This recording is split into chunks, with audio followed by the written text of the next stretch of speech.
بسم اللہ الرحمن الرحیم۔ السلام علیکم ورحمۃ اللہ وبرکاتہ۔ دوستو، آج جو ہم آپ کے لیے نسخہ لے کے آئے ہیں وہ کمال کا نسخہ ہے۔ وہ نسخہ ہے جسے دنیا ڈھونڈ رہی ہے، لوگ پریشان ہیں کہ یہ نسخہ کیسے بنتا ہے۔ آپ نے دیکھا ہوگا کہ بازار میں بوہڑ کے دودھ والی گولیاں عام ملتی ہیں، جس کو لوگ زیادہ لیتے ہیں، حکماں بھی اور حکیم وغیرہ بھی، اور جو ہے نا عوام بھی لیتی ہے، اس کو زیادہ پسند کرتے ہیں۔ یہ بوہڑ کے دودھ والی گولیاں عام کے اس لیے آتی ہیں، میں سب سے پہلے آپ کو یہ بتا دوں، پھر اس کے بنانے کا آپ کو طریقہ بتاؤں گا۔ یہ بالکل آسان ہے، آپ اس کو اپنے گھر پر بنا سکتے ہیں۔ یہ جریان، احتلام، صورت انزال، ذکاوت اس کے لیے کمال کی چیز ہے۔ پیشاب کے قطرے آتے ہوں، پیشاب زیادہ آتا ہو یا قطرے وغیرہ ویسے ٹپکتے ہوں، سوچ بچار سے مزی آتی ہو یا معدہ پتلا ہو یا صورت انزال ہو، ذکاوت ہو، مردانہ طاقت کے لیے بہت اعلیٰ اور زبردست چیز ہے۔ آئیے اب ہم آپ کو بتاتے ہیں کہ یہ کیسے بنتی ہیں۔ سب سے پہلی چیز جو ہے اس میں چھلکا اسبغول ہے۔ یہ چھلکا اسبغول یہ آپ نے لینا ہے حسب ضرورت۔ دوسری چیز اس میں تخم ریحان ہے۔ تخم ریحان آپ نے یہ بھی اتنا ہی برابر وزن لینا ہے۔ اور تیسری چیز اس میں جو ہے نا وہ ہے،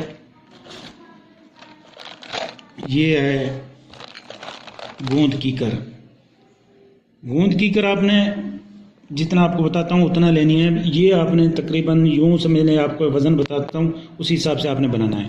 یہ آپ لے لیں 100 گرام، یہ لے لیں 100 گرام، یہ دونوں چیزیں 100 گرام تخم ریحان اور چھلکا اسبغول 100 گرام لے لیں۔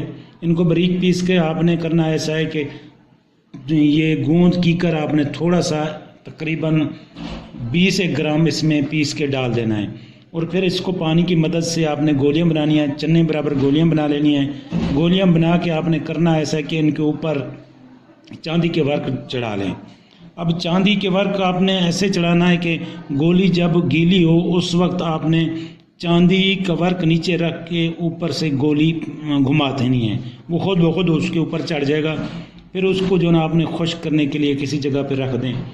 یہ طریقہ کار ہے۔ چاہے تو آپ اس پہ سونے والی بھی بنا لیں، جس طرح وہ یلو کلر کی ہوتی ہے، تو اس میں جو ہے نا آپ نے سونے کے جو ہے نا وہ ورق لے لیں، اس پہ کچھ اس پہ چلا لیں، کچھ یہ بنا لیں۔